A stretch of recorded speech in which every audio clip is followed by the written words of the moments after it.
இலக்கியா சீரியலில் இன்றைக்கி எபிசோடில் என்னென்ன மாதிரியான சுவாரஸ்யமான விஷயங்கள்லாம் நடக்க போகுது அப்படின்றத பற்றி தான் நாம் இந்த வீடியோவில் பார்க்க போகிறோம். இலக்கியா பார்த்திங்கன்னா அஞ்சலியை கோயிலில் வச்சு மயக்க மருந்து கலந்து கடத்திட்டு போனதுனால பயங்கரமாக டென்ஷனாக இருக்காங்க. இனிமே இலக்கியா நான் சும்மாவே விட மாட்டேன், ஏதாவது ஒன்று பண்ணி அவளை முதல்ல தீர்த்து கட்டி ஆகணும் அப்படின்னு சொல்லிட்டு அஞ்சலியும் அவருடைய அப்பாவும் எஸ்எஸ்கேவும் பயங்கரமாக திட்டம் போட்டுட்ருக்காங்க. என்ன தான் ஒரு கோபமாக இருந்தாலும் தன்னுடைய மச்சின பொண்டாட்டியை இந்த அளவுக்கு கொல்லணுன்ற அளவுக்கு யோசிக்கணும்னு அவசியமே கிடையாது. இதை பற்றி நீங்கள் என்ன நினைக்கிறீங்க அப்படின்றத பற்றி நீங்கள் கமெண்டில் சொல்லுங்கள். சரி, வாங்க வீடியோக்குள்ளே போகலாம்.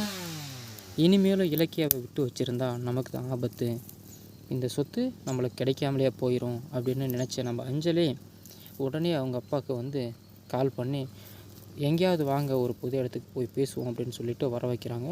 புது இடத்துல வந்த உடனே டேடியை பார்த்த உடனே அவங்க அப்பாவை பார்த்தோன்னே பயங்கரமான சந்தோஷத்தில், இப்படி தான் என்னை கடத்திட்டு கொண்டு போனாங்க, ஆனால் அதிலிருந்து நான் தப்பிச்சு வந்துட்டேன் அப்படின்னு சொல்லிட்டு பயங்கரமாக பெருமையாக சொல்லிட்டு இருக்காங்க. அவங்க அப்பா, நீ என்னுடைய பொண்ணாச்சு இல்லையா, யாராலும் உன்னை ஒன்றுமே செய்ய முடியாது அப்படின்னு சொல்லிட்டு எஸ்எஸ்கேவும் புகழ்ந்து தள்ளிட்டு இருக்காருங்க.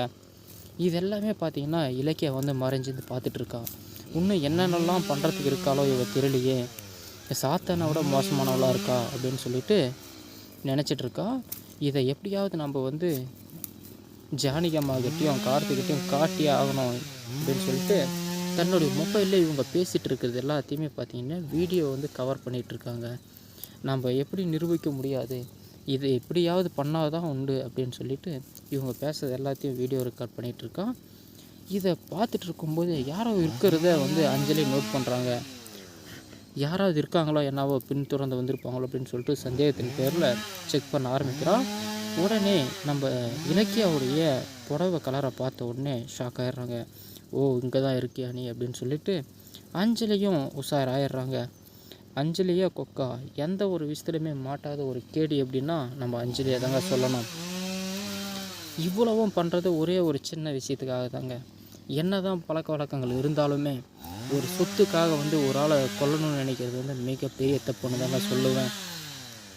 எதனாலன்னு பார்த்தீங்கன்னா, நாம் பண்ணுற பாவங்கள் தான் நம்மளுக்கு பின்னாடி வர ஜென்ரேஷனை கண்டிப்பாக சேருங்க. அதனால் நம்ம எந்த அளவுக்கு நன்மையை சேர்த்து வச்சுட்டு போகிறோமோ, நல்லதை செஞ்சு வச்சுட்டு போகிறோமோ, அதுதான் நம்மளுக்கு பின்னாடி வர ஜென்ரேஷனுக்கும் கண்டிப்பாக பின்னாடி தொடர்ந்து வருங்க. அதனால் நம்மளால் முடிஞ்ச வரைக்கும் நல்லது செய்ய முடியல அப்படின்னாலும் யாருக்கும் கெட்டது செய்யாமல் இருக்கிறது மிக மிக நன்றிங்க. ஓகே, இதே மாதிரியான பயங்கரமான சுவாரஸ்யமான விஷயங்கள்லாம் நீங்கள் தெரிஞ்சுக்கணுன்னு ஆசைப்பட்டீங்கன்னா மறக்காமல் நம்ம சேனலை லைக் பண்ணுங்கள், ஷேர் பண்ணுங்கள், சப்ஸ்கிரைப் பண்ணிவிட்டு பாருங்கள்.